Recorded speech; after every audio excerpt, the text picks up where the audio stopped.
Consumers squeezed, the worst type of economic collapse. That's the name of today's broadcast. Hey, everybody, my name is JJ. You're watching Bull, Boom, Bear, Bust. It is Monday, May 10th, 2021. Today, we're going to get into the big pain that is ahead of us here as Americans, and it's pretty similar across the entire globe, unfortunately, is rising prices and inflation, and it's only going to get worse if this current system continues. Wall Street Journal: higher prices leave consumers feeling the pinch. Rising costs for everything from fresh fruit to freezers are shaping purchasing decisions. And one of the biggest purchases that we watch here, one of the biggest expenses, is energy, specifically gas. And there was a recent cyber attack that knocked out a major gas pipeline. It's now been down for 3 days. So that's further going to impact the price of gas, in my opinion. And actually, we'll look at the charts here in just a minute on that.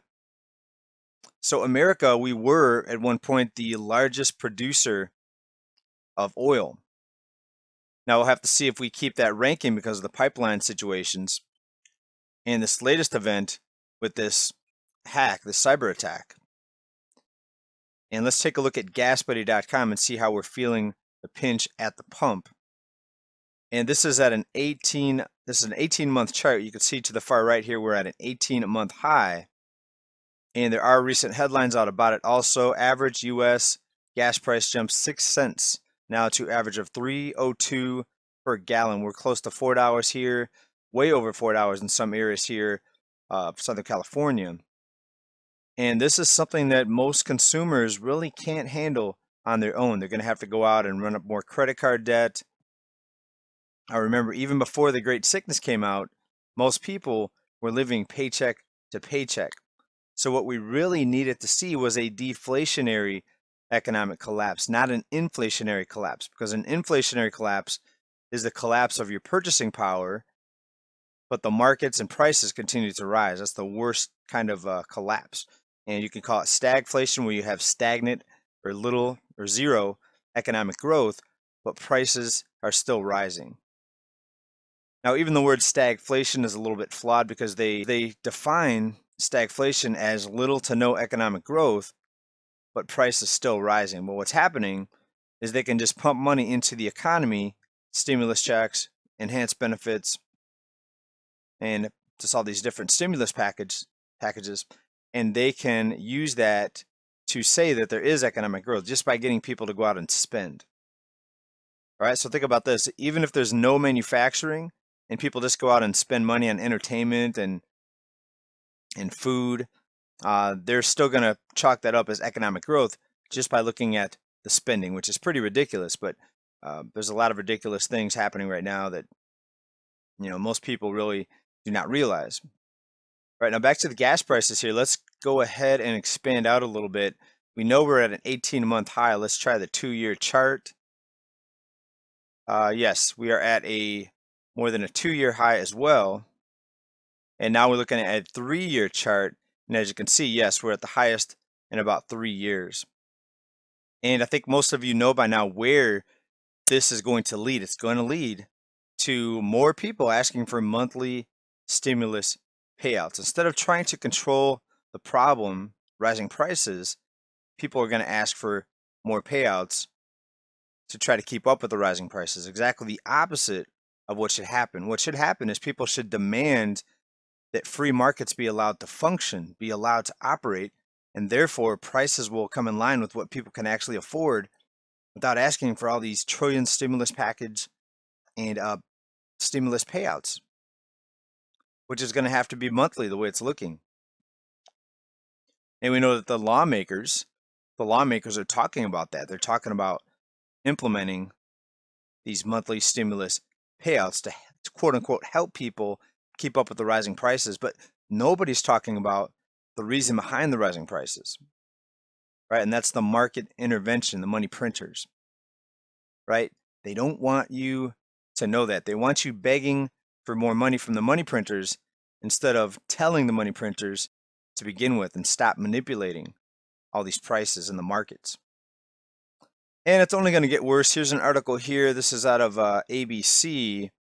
at kcrg.com. Shortage of tank truck drivers could raise gas prices. Well, it's already happening. There's a perfect storm again of events here. We've got the pipelines. We've got the higher demand with all the extra money for people to go out and spend and take vacations and fill up their tanks. We have labor shortages, including truck driver shortages now here.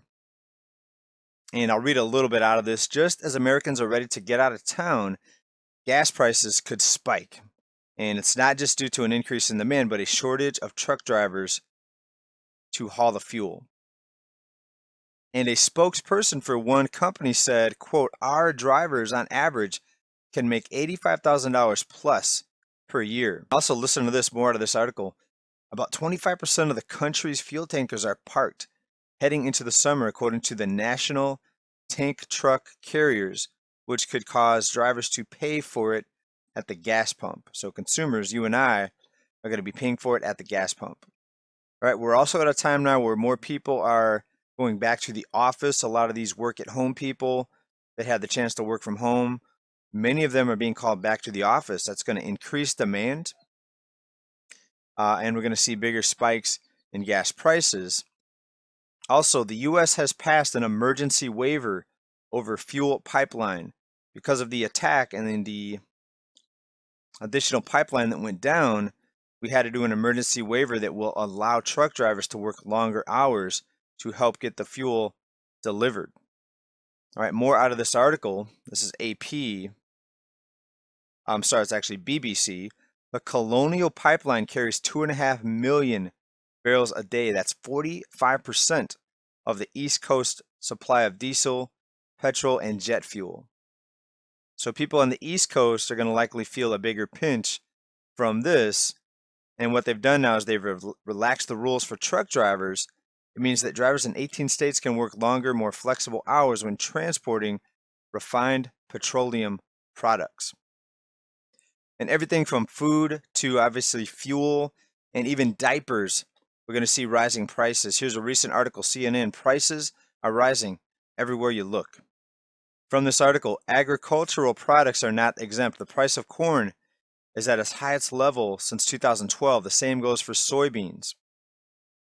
Even cheese has been soaring. And then there's consumer products. Diaper prices have gone up in the past year, and two major producers, Kimberly-Clark and Procter & Gamble, have warned consumers that fresh hikes are coming.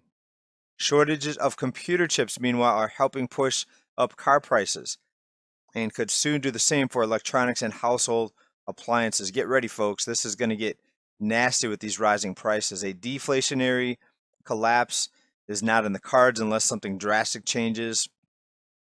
We're looking at an inflationary collapse. Red alert. Your purchasing power is under attack.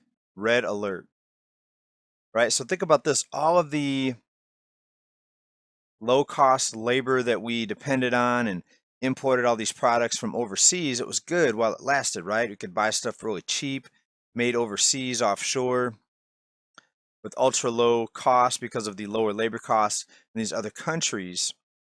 But now the chickens are coming home to roost, and the piper is about to be paid, because what comes around goes around. In this case, what goes around as far as outsourcing jobs is now coming around, because now we don't have hardly any manufacturing here in the U.S., and we have supply chain disruptions. We have inflationary measures being taken behind the scenes by the money printers. It's all leading to this perfect storm, and it's the worst type of economic collapse you can imagine. And your purchasing power is being destroyed right now. Thanks everybody for watching this report. Keep preparing, stay well, stay safe. Until next time, everybody.